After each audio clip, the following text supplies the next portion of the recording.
Hello दोस्तों। Are के lunch point में एक बार फिर से आपका बहुत बहुत स्वागत है। मेरा नाम है राहुल, जो कि आपको पता ही है, ठीक है। तो जो 11th क्लास की बिजनेस स्टडी की सीरीज मैंने स्टार्ट करी थी, जो कि हिंदी मीडियम में है, 11वीं कक्षा वालों के लिए और सीबीएसई का सिलेबस में इसमें कवर करवा रहा हूँ, ठीक है। बहुत बच्चे ऐसे भी हैं जो कह रहे हैं कि एनसीईआरटी का मैं करवाऊँ, ठीक है। तो एनसीईआरटी का भी करवाऊंगा, ये सीरीज कंप्लीट कर लूँ, उसके बाद एनसीईआरटी का लेकर आऊँगा। एनसीईआरटी बेस्ड पे सारे करवाऊंगा, कोई टेंशन वाली बात नहीं है। और एनसीईआरटी वाले में मैं केवल वो टॉपिक कवर करूंगा जो कि मोस्ट इंपॉर्टेंट होंगे, ठीक है। तो सारी पूरी किताब पढ़ाने की बजाय केवल एनसीईआरटी के सिलेबस में मैं केवल इंपॉर्टेंट इंपॉर्टेंट चीज़ें आपको कवर करूंगा और उसकी सीरीज भी लेकर आऊंगा और उसमें आपको एनसीईआरटी की बता दूंगा, ठीक है। कोई टेंशन वाली बात नहीं है। तो इस सीरीज में हम आगे बढ़ते हैं। आज चैप्टर 8 लघु व्यवसाय, ठीक है, इसके ऊपर चर्चा करेंगे। ज़्यादा बड़ा चैप्टर नहीं है, एक ही एक्सरसाइज है इसकी 8.1, ठीक है। तो इस वीडियो में हम 8वें चैप्टर को खत्म कर देंगे। ज़्यादा बड़ा नहीं है, मुश्किल से 15 मिनट लगेंगे, 15-20 मिनट, ठीक है। तो इससे पहले के जितने भी चैप्टर्स हैं 7 तक सभी अपलोडेड हैं, उनके प्लेलिस्ट का लिंक डिस्क्रिप्शन में दिया हो, वहाँ से जाकर पढ़ सकते हो अगर अभी तक नहीं पढ़ा है तो। और नोट्स के लिए बहुत बोलते हो, पीडीएफ दे दो, नोट्स दे दो।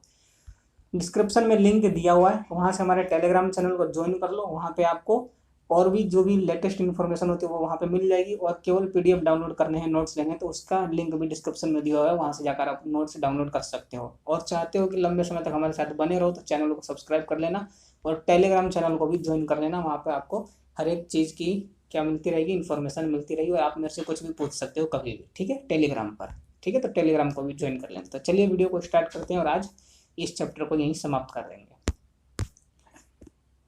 लघु व्यवसाय, लघु व्यवसाय क्या होता है, सबसे पहले यह जान लेना आवश्यक है। नाम से ही पता चल रहा होगा, लघु व्यवसाय मतलब कि छोटा सा व्यवसाय, ठीक है। फिर भी इसकी क्या परिभाषा है। इसका अभिप्राय ऐसे व्यवसाय से है जिनका स्वामित्व व संचालन स्वतंत्र रूप से होता है, ठीक है। ऐसा लघु व्यवसाय ऐसा होता है जिसका संचालन और स्वामित्व दोनों क्या है, स्वतंत्र है, ठीक है। मतलब स्वामित्व मतलब इसका जो स्वामी है वो भी स्वतंत्र है, कोई भी लघु व्यवसाय चला सकता है, चलाने के लिए उन पर कोई भी दबाव नहीं डाला जाएगा, ठीक है। और इसके साथ ही क्या करता है, ये कर्मचारियों की संख्या व बिक्री की मात्रा के कुछ मापदंड पूरा करता है। मतलब कि जो लघु व्यवसाय हैं इनके कुछ मापदंड हैं, मतलब कि कर्मचारी कितने होने चाहिए, कितनी बिक्री मिनिमम होनी चाहिए, ये सारे मापदंडों को पूरा करता है, वो लघु व्यवसाय कहलाता है। अब लघु व्यवसाय है तो ऐसा तो है नहीं कि इसमें 2-3 हजार कर्मचारी काम कर रहे होंगे या बिक्री बहुत ज्यादा हो रही होगी है। तो लघु व्यवसाय है तो कर्मचारी भी कम ही होंगे और बिक्री भी कम ही होगी, ठीक है। तो इन सभी मापदंडों को पूरा करने वाला, इसका स्वामित्व संचालन स्वतंत्र रूप से होने वाला क्या कहलाएगा, लघु व्यवसाय कहलाएगा, ठीक है। ग्रामीण भारत में छोटे व्यवसाय की भूमिका क्या क्या होती है यह देखते हैं। सबसे पहला, अधिक रोजगार। यह उपक्रम श्रम प्रधान होते हैं, ठीक है। जो लघु व्यवसाय है क्या है, श्रम प्रधान होते हैं। व्यावसायिक ग्रामीण क्षेत्र में श्रमिक प्रचुर मात्रा में उपलब्ध हैं, मतलब कि जो श्रमिक है बहुत अधिक मात्रा में उपलब्ध है। ग्रामीण क्षेत्र के लोग ज्यादातर पूरे वर्ष बेरोजगार रहते हैं।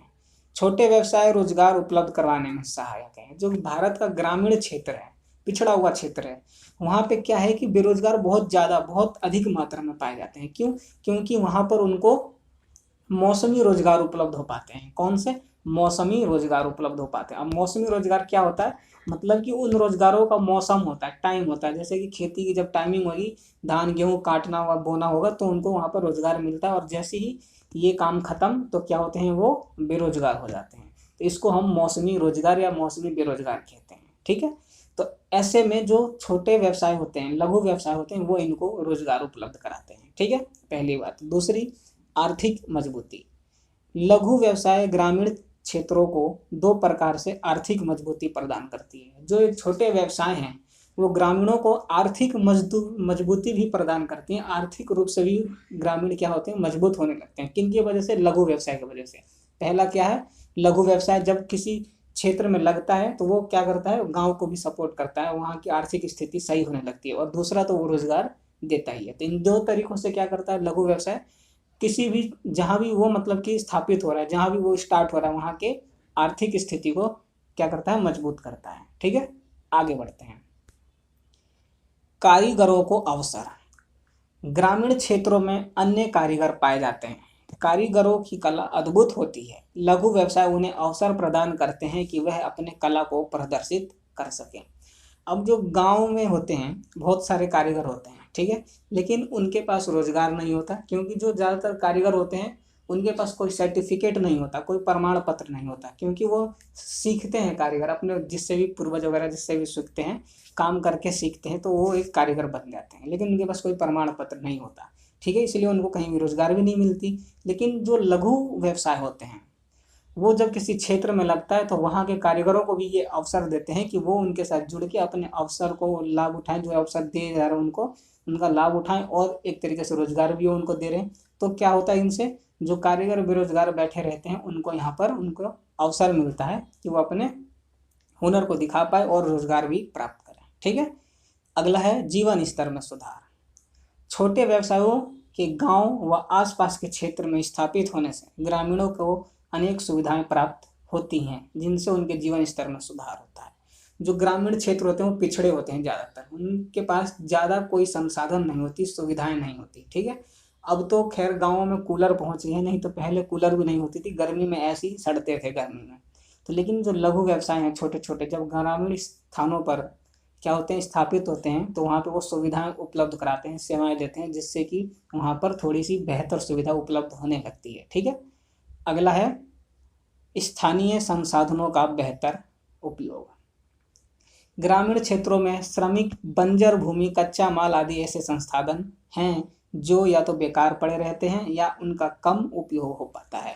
छोटे व्यवसायों की स्थापना से बेहतर उपयोग संभव है। अब गाँव में क्या होता है, श्रमिक एक तो फालतू पड़े रहते हैं, बेरोजगार रहते हैं, भूमि बंजर भूमि रहती है जो कि बेकार पड़ी रहती है, वहाँ पे और भी कच्चे पदार्थ होता है जो कि यूज में लाया जा सकता है, लेकिन वो सारे बेकार पड़े रहते हैं, उनका काम नहीं हो पाता कुछ भी, ठीक है। तो जब लघु व्यवसाय वहाँ पे स्थापित किया जाता है तो इन सभी का एक क्या होता है, बेहतर ढंग से उपयोग किया जाता है, हर एक चीज़ का फिर उसमें इस्तेमाल किया जाता है, जिससे क्या होता है, वहाँ के संसाधनों का सही से उपयोग हो पाता है, ठीक है। तो ये हमने क्या पढ़ा, ग्रामीण क्षेत्रों में व्यवसाय की भूमिका, छोटे जो व्यवसाय हैं उनकी क्या भूमिका रहती है ग्रामीण क्षेत्रों में, ठीक है। अब पढ़ेंगे हम ग्रामीण, पिछड़े व पहाड़ी क्षेत्रों में उद्योगों को वित्तीय सहायता क्या क्या मिलती है, ठीक है। सबसे पहला कृषि पर आधारित, ठीक है, कृषि पर आधारित जो भी क्षेत्र हैं ग्रामीण क्षेत्रों पहाड़ी क्षेत्रों, उनको क्या वित्तीय सहायता मिलती है। इन क्षेत्रों में स्थापित अधिकांश उद्योग कृषि पर आधारित होते हैं। इन उद्योगों में कृषि उत्पादों से अनेक नए उत्पाद तैयार किए जाते हैं, ठीक है। बहुत सारे क्षेत्र गांव ऐसे हैं जो कि क्या हैं, कृषि पर आधारित होते हैं, ठीक है। तो इनसे क्या होता है, कृषि से भी नए नए प्रोडक्ट तैयार किए जाते हैं, ठीक है, और वो प्रोडक्ट जब बिकते हैं तो इनके पास पैसा आता है, ठीक है। अगला है कुटीर उद्योग। कुटीर उद्योग का मतलब कि छोटा उद्योग। यह उद्योग घरों के अंदर ही चलाए जाते हैं, इतने छोटे होते हैं कि इनको हम घर के अंदर ही चला सकते हैं। इनके अंतर्गत शहद की मक्खियाँ पाली जाती हैं, साबुन बनाया जाता है, दस्तकारी का काम, किराना आदि को सम्मिलित किया जाता है, ठीक है। दस्तकारी मतलब वही कढ़ाई बुनाई वगैरह, ठीक है। तो ये इतना छोटा होता है कि इसको हम घर के अंदर ही कर सकते हैं, ठीक है। अगला क्या है, खादी व ग्रामीण उद्योग। इसके अंतर्गत खादी का कपड़ा बनाना, मसाले बनाना, सरसों का तेल निकालना, बढ़ई का काम करना, मिट्टी के बर्तन बनाना, मोमबत्ती बनाना आदि सम्मिलित होते। तो ये सारी क्या थी, हमारी वित्तीय सहायता वाली थी। अब क्या पढ़ेंगे हम, ग्रामीण, पिछड़े व पहाड़ी क्षेत्रों में स्थापित उद्योगों को प्रदान की जाने वाली विशेष सहायता, मतलब कि इन ग्रामीण क्षेत्रों पहाड़ी क्षेत्रों को क्या क्या सहायताएं दी जाती हैं। तो सबसे पहला है वाणिज्यिक बैंक। सरकार ने वाणिज्यिक बैंकों को आदेश दिए हैं कि वे ग्रामीण क्षेत्रों, पिछड़े क्षेत्रों व पहाड़ी क्षेत्रों में स्थापित उद्योगों को प्राथमिकता के आधार पर वित्त प्रदान करें। इससे उद्योगों को काफ़ी राहत मिलती है, ठीक है। जो सरकार है उसने क्या किया कि वाणिज्यिक बैंकों को यह आदेश दे दिया कि जो भी ग्रामीण क्षेत्र के लोग हैं, पिछड़े क्षेत्र के लोग हैं, पहाड़ी क्षेत्र के लोग हैं, इनको ऋण देने में प्राथमिकता दें, मतलब सबसे पहले इनको ऋण दें, ठीक है। जिससे क्या मिलती है, जो भी ये उद्योग छोटे मोटे चलाते हैं उनमें इनको काफ़ी राहत मिलती है और वो अच्छे से उनको चला पाते हैं, ठीक है। अगला क्या है, भूमि विकास बैंक। यह बैंक अचल संपत्ति को बंधक रखकर कुछ विशेष उद्देश्यों के लिए दीर्घकालीन ऋण प्रदान करते हैं। ऋणों की अवधि अधिकतम 20 वर्ष हो सकती है। जो भूमि विकास है, भूमि विकास बैंक है जो, यह क्या करता है, अचल संपत्ति को बंधक रखकर मतलब गिरवी रखकर लोगों को ऋण देता है, दीर्घकालीन ऋण उपलब्ध कराता है और वो ऋण 20 साल तक की हो सकती है। ठीक है। अगला है क्षेत्रीय ग्रामीण बैंक। इन बैंकों का मुख्य कार्य छोटे किसानों, श्रमिकों, कारीगर, लघु उद्यमियों को ऋण एवं अन्य सुविधाएं प्रदान करना है। इन बैंकों के कारण गांव में कृषि, व्यापार, उद्योग तथा अन्य उत्पादन का विकास हो सका है। जो क्षेत्रीय ग्रामीण बैंक होते हैं बहुत बड़ा रोल अदा करते हैं किसी भी ग्रामीण क्षेत्र को थोड़ा लेवल अप उठाने में, क्योंकि किसी भी क्षेत्रवासी को मतलब कि जो भी ग्रामीण क्षेत्र के लोग हैं उनको लोन वगैरह लेना हो तो कहीं ज़्यादा दूर बैंक में नहीं जाते, वो क्षेत्रीय ग्रामीण बैंक जो होते हैं उनके पास ही जाते हैं। तो ये क्या करते हैं, इनको ऋण की सुविधा उपलब्ध करते हैं और इस ऋण के अलावा और भी अन्य सुविधाएं होती है जो इनको ये उपलब्ध कराते हैं, जिससे कि क्या होता है कि गाँव में विकास हो पाया है अब तक। ठीक है। और आगे भी ये बहुत बड़ा रोल अदा करने वाला है गाँव के विकास के लिए। ठीक है। तो ये क्या करता है, ये भी ऋण और छोटी मोटी और भी सुविधाएं होती है वो इनको प्रदान करवाता है। ठीक है। अगला है प्राथमिक कृषि सहकारी साख समितियां। इन समितियों में लोग अपने आर्थिक हितों को उन्नत करने के लिए समानता के आधार पर स्वेच्छापूर्वक सम्मिलित होते हैं। इनका मुख्य उद्देश्य अपने सदस्यों को अल्पकालीन तथा मध्यकालीन ऋण प्रदान कराना है। तो जो ये प्राथमिक कृषि सहकारी साख समितियां होती हैं ये क्या करती हैं, ये लोगों को, सदस्यों को अल्पकालीन और मध्यकालीन ऋण प्रदान कराती हैं। ठीक है। और इसमें जो लोग होते हैं वो खुद अपनी इच्छा अनुसार इसमें जाके जुड़ते हैं। ठीक है। जो सहकारी साख समितियां होती है तो समितियां वो लोग होती हैं जो कि वहाँ के आसपास के लोग खुद मिलकर अपनी इच्छा अनुसार चलाते हैं, वही समितियां कहलाती हैं। ठीक है। मतलब कि मैं और तुम चाहें कि हम कोई समिति बनाए तो हम दोनों तैयार, तो हमारी समिति बनके तैयार हो जाएगी, हम दोनों किसी भी समिति को चला सकते हैं, फिर वो चाहे ऋण उपलब्ध कराने वाली हो या कोई सूचना प्रदान करने वाली हो। ठीक है। तो ये समितियां वो होती हैं जो लोग अपनी इच्छा अनुसार चलाते हैं। ठीक है। तो इनका काम क्या होता है, अल्पकालीन और मध्यकालीन ऋण प्रदान कराने का इनका काम होता है। अब अगला है राष्ट्रीय लघु उद्योग निगम लिमिटेड, NSIC। ठीक है। राष्ट्रीय लघु उद्योग निगम लिमिटेड, इसकी स्थापना 1955 में केंद्रीय सरकार के उपक्रम में हुई थी। ऐसा देखा गया कि उद्यमियों के पास मशीनरी व यंत्र खरीदने के लिए पर्याप्त पूंजी का अभाव था। पूंजी की कमी के कारण ही अनेक नए उद्यमी अवसरों का लाभ उठाने से वंचित रह जाते थे। इस आवश्यकता को पूरा करने के लिए इसकी स्थापना की गई। मतलब कि NSIC की स्थापना 1955 में इसलिए की गई थी क्योंकि जो बहुत सारे उद्यमी थे वो मशीनरी नहीं खरीद पाते थे, उनके पास इतनी पूंजी नहीं थी कि वो मशीनरियाँ खरीद पाए, जिससे कि वो अवसरों का लाभ उठाने से वंचित रह जाते थे। तो इसलिए इसकी NSIC की गठन की गई थी, स्थापना की गई थी। अब देखते हैं कि NSIC के कार्य क्या हैं। ठीक है। NSIC के कार्य क्या हैं। सबसे पहला, किराया क्रय पद्धति पर भारतीय व विदेशी मशीनरी उपलब्ध कराना। क्या करता था ये, किराया क्रय पद्धति मतलब कि कोई भी मशीन लो, उसको यूज करने के बदले उसका रेंट दो, किराया दो, इस पद्धति पर वो मशीनरियां उपलब्ध करवाता था। पट्टे पर विभिन्न यंत्र उपलब्ध कराना। ठीक है। दुर्लभ कच्चा माल उपलब्ध कराना, नवीनतम तकनीकी प्राप्त करने में मदद करना, सलाहकार सेवाएं प्रदान करना। तो ये सारे कार्य हैं, मैंने कुछ ही लिखे, और भी बहुत सारे कार्य हैं जो कि NSIC ने करें। तो इसके ये कार्य हैं जिसके लिए इसकी क्या हुई थी, स्थापना हुई थी। मेन स्थापना इसकी मशीनें उपलब्ध कराने के लिए हुई थी, क्योंकि उस टाइम पे 1955 से पहले क्या होता था कि जो वहाँ पे उद्यमी थे उनके पास इतना पैसा नहीं था कि वो मशीनरी खरीद पाते। ठीक है। तो इन मशीन उपलब्ध करवाने के लिए ही NSIC की स्थापना करवाई गई थी। ठीक है। तो ये सारे वो कार्य हैं जो कि NSIC करता है। ये इंपॉर्टेंट है, पेपर में हो सकता है पूछ लिया जाए। वैसे छोटा चैप्टर है, इस चैप्टर में से ज़्यादा चीज़ें इंपॉर्टेंट नहीं है। एक NSIC है, NSIC के कार्य। ठीक है। और एक आगे और है आपका नाबार्ड। ये दो इंपॉर्टेंट है, ये दोनों पूछे जा सकते हैं। और इन दोनों के अलावा एक और आ जाता है, ये जिला उद्योग केंद्र क्या होता है। ठीक है। जिला उद्योग केंद्र अवधारणा 1977 में आई जब नई आर्थिक नीति की घोषणा हुई। इसके अंतर्गत लघु, अति लघु, कुटीर तथा ग्रामीण उद्योगों के विशेष क्षेत्रों में विकास पर जोर दिया गया।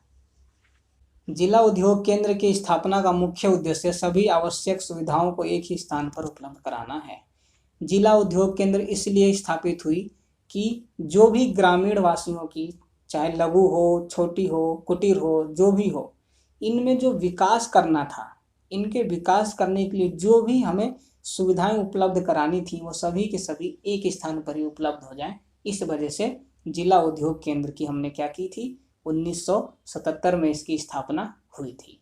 किस लिए हुई थी कि किसी भी ग्रामीण क्षेत्र के विकास के लिए जो भी सुविधाएं उपलब्ध करानी है वो सभी इसी केंद्र में उपलब्ध हो जाती थी और यहीं से ग्रामीणवासी आकर उसका लाभ उठाते थे।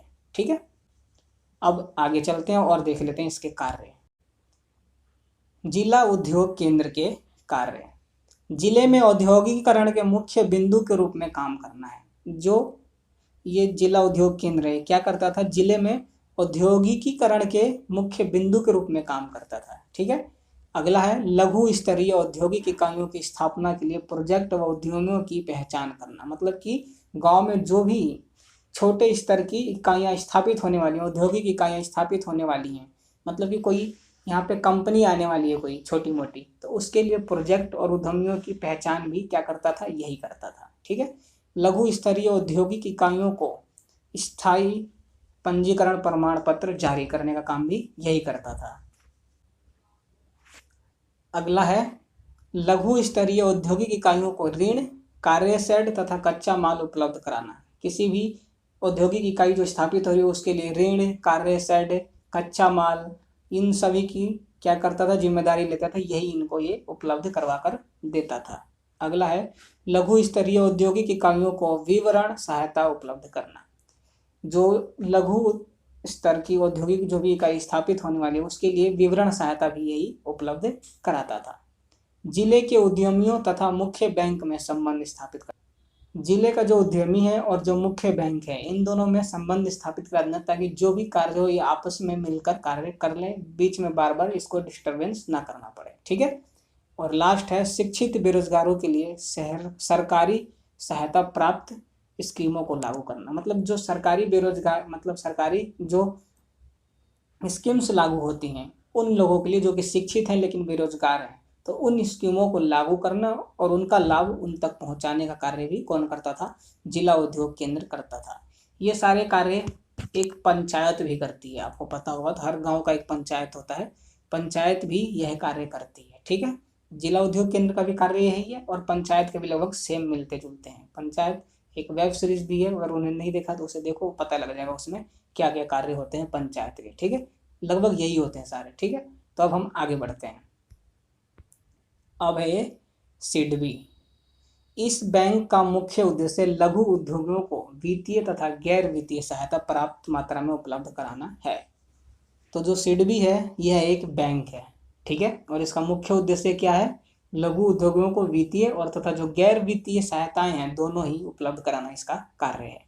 तो सिडबी के कार्य देख लेते हैं। आसान शर्तों पर ऋण देना। ठीक है, अगला है फैक्टरिंग की सुविधा उपलब्ध कराना। फैक्टरिंग का मतलब फैक्ट्री लगाना नहीं है यहाँ पर। ठीक है, फैक्टरिंग का मतलब ये है कि जो भी हमने अपने ग्राहक से उधार बेचे हैं या माल उधार खरीदा है या एडवांस दिया है या जो भी एडवांस लिया है उन सभी का वसूली करना यहाँ पर फैक्टरिंग कहा गया है। ठीक है, अगला है लघु क्षेत्र के उद्योगों के बाजार के विस्तार में सहायता प्रदान करना। जो लघु क्षेत्र हैं उनको, जो उनके उद्योग हैं जो बाजार से चलते हैं, मतलब उनका विस्तार करने में भी ये क्या करता है, सहायता करता है। लघु उद्योगों को तकनीकी प्रगति एवं आधुनिकीकरण के उपाय बताना। ठीक है, जो लघु उद्योग हैं उनके तकनीकी की प्रगति क्या होगी, क्या आधुनिकीकरण के उपाय होंगे, वो सभी यही बताता है कौन, सिडबी। और अगला है श्रम प्रधान उद्योगों को दिए गए ऋण का पुनर्वित्तीय करना। पुनर्वित्तीय का मतलब होता है कि जैसे ही तुमने कोई ऋण ले रखा है वो पूरा हो रहा है तो उसके स्थान पर दूसरा ऋण उपलब्ध कराना। ठीक है, ये होता है पुनर्। ये सारे कार्य हैं जो कि सिडबी करता है। ठीक है, ये सिडबी के सारे कार्य हैं। अब देख लेते हैं हम राष्ट्रीय कृषि एवं ग्रामीण विकास बैंक, नाबार्ड। ठीक है, ये इंपॉर्टेंट है, इस चैप्टर में से दो ही इंपॉर्टेंट है, NSIC पहला और दूसरा नाबार्ड। ठीक है, तो इसकी कब स्थापना हुई, क्या हुआ, सब देखते हैं। तो जो इसकी स्थापना हुई थी 12 जुलाई 1982 को हुई थी। याद रखना, 1 नंबर वाले प्रश्न में यह पूछा जा सकता है। ठीक है, यह बैंक देश के कृषि विकास एवं ग्रामीण विकास में महत्वपूर्ण भूमिका अदा करता है।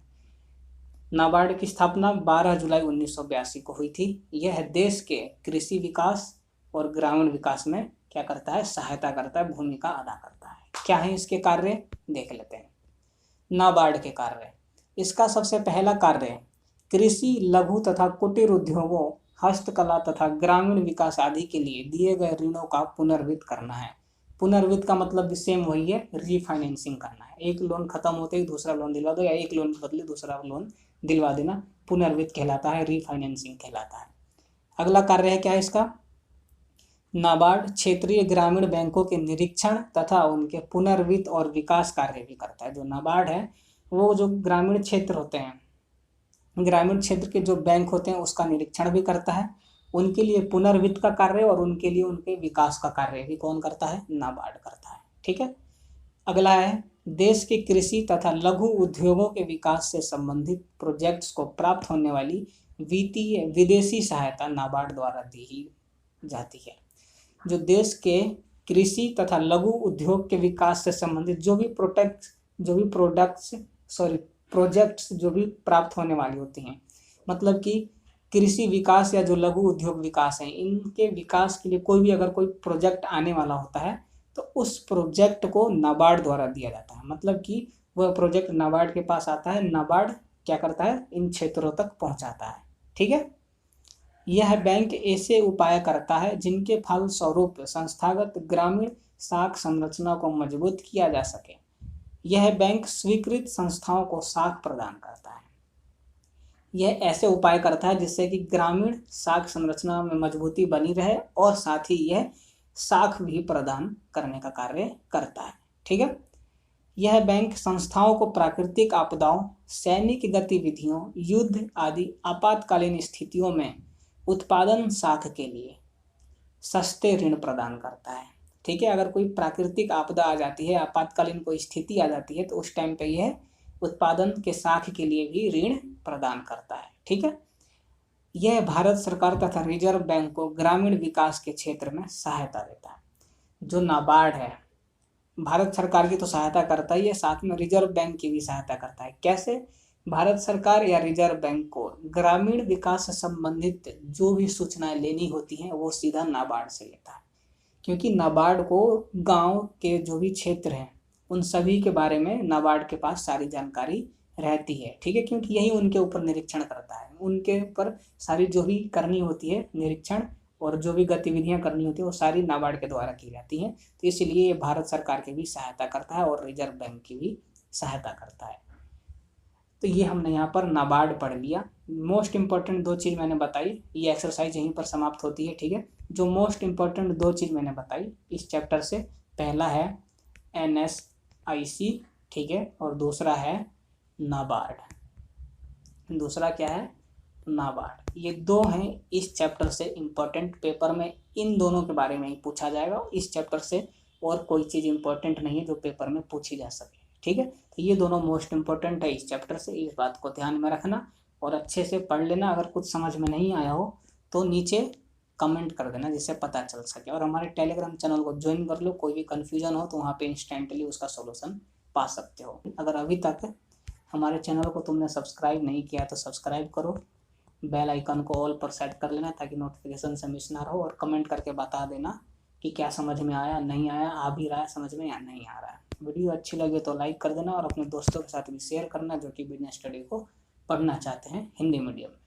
तो आज की वीडियो में बस इतना ही। अगले वीडियो में फिर आपके अगले चैप्टर के साथ मिलूंगा। तब तक के लिए गुड बाय। जय हिंद, जय भारत।